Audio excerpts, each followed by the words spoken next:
Howdy, y'alls. Welcome back. This time for Module 9, our final chapter.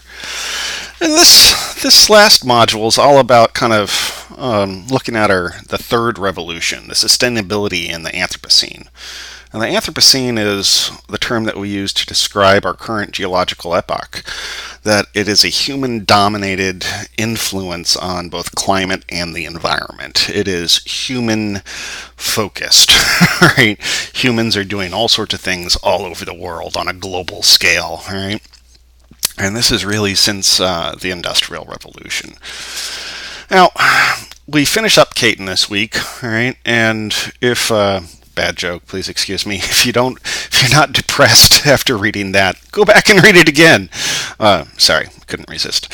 But I need to underscore, Caton, he really points these out. These poor decisions, these past choices that we've made, their trade-offs, their costs, the overshoot concept, is really all an impetus for change. All right.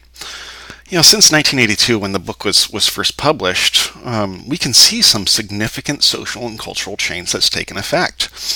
We're still overpopulating, we're still over-reliant upon fossil fuels, but we can see some other changes, all right? We could think of this as progress, progressing to some new, more energy efficient reality. Now, think about your childhood, right? Did you see a lot of recycling going on when you were a kid? I know I didn't, right? Back when I was a kid in Kansas, recycling didn't exist. Nobody talked about it. Nobody did it, let alone have a special bin for it, right? Or multiple bins.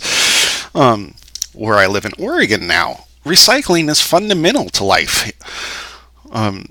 You actually have to sort various different types of materials. Glass goes in a glass bin, cardboard and paper products go in another bin, landfill waste goes in yet a completely different bin. That, while we might not think of it, that is a significant change from back where we used to be, all right? And just kind of compare it to your childhood. What are some other ones? Fuel efficiency in cars. My family used to have this giant Oldsmobile station wagon. We used to call it the Dragon Wagon. And I swear that thing only got like 5-7 miles to the gallon. It was a beast, a whale of a car, not energy efficient. It guzzled gas. But compare that to our vehicles today, or vehicles that you've had in your own lifetime. I went from, growing up in the giant Dragon Wagon to, my folks got a Toyota Celica, which was, had a small and a little 4-cylinder engine and stuff like that, much more fuel efficient. Look at stuff today. We now have cars that get over 40 miles per gallon. It's incredible. We now have hybrid vehicles and fully electric vehicles, which are reducing our carbon footprint. And reliance on fossil fuels. Now, side note on carbon footprint with producing hybrid and fully electric vehicles. Don't forget about the cost to actually produce the things, right? There's still lots of fossil fuels used in manufacturing all the plastics and various components and parts to an electric or hybrid vehicle. So even though that still has a pretty significant carbon footprint, at least the vehicle that's produced is minimizing carbon footprint. Let's see here. We also have, just think about kind of more on the social side of things. Back when I was a kid, none of these things were discussed, right? No one talked about sustainability or fuel efficiency or even had a class about sustainability, right? They were non-existent. Today, they're pretty much everywhere. I can't think of a college or university that doesn't teach some basic course in ecology, which incorporates humans, right? And the things that we're doing and the impacts that we're having, all in an effort to highlight, hey, we need to change the way we do things. Will it be enough? uh, will making these sorts of changes be enough to avoid the crash that Caton describes? Well, I'm not sure. But I can tell you that at least we are moving in a direction that is considering um, different approaches, different strategies. I've mentioned before, we have. Um, I love Tesla Motor Company. Uh, this is a single individual that has essentially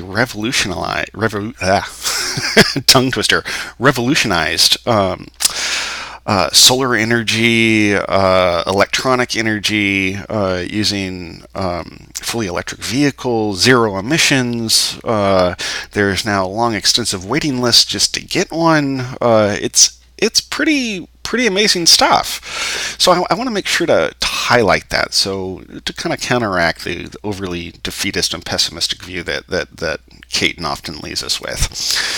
All right, and the hope is, and I tend to believe in this, that by making these choices, all right, these different choices, this may lead us to a different energy reality. Now, will it be entirely sustainable? That's a different question.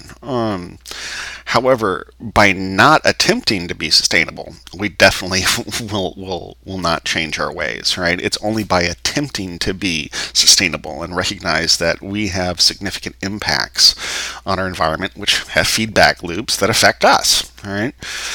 Climate change is one of the biggest things that we're facing today, and it may actually help us avoid this complete crash that we've kind of been skirting around this whole term.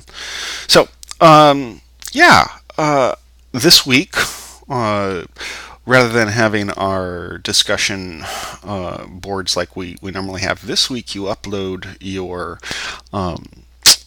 going local project presentation, right? And rather than posting questions, you're going to be posting that up there, and you're going to be giving feedback on your fellow classmates. How effective is their presentation? Are the concepts well outlined?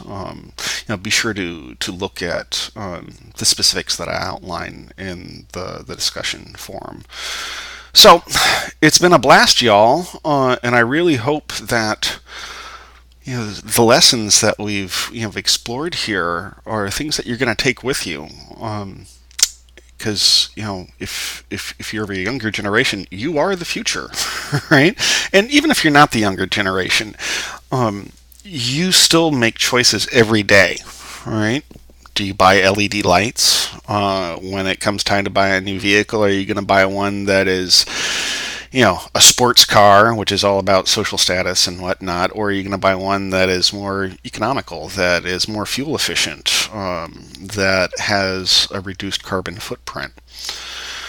So that's where I'm going to leave this. And I've had a blast working with you all this term. And please never hesitate. If you all have, even though this class ends, I want to make sure that you understand that I believe in making myself available. So if in the future you have other questions, concerns, you want to get more involved, feel free to reach out and let me know. I probably have some resources I can show you.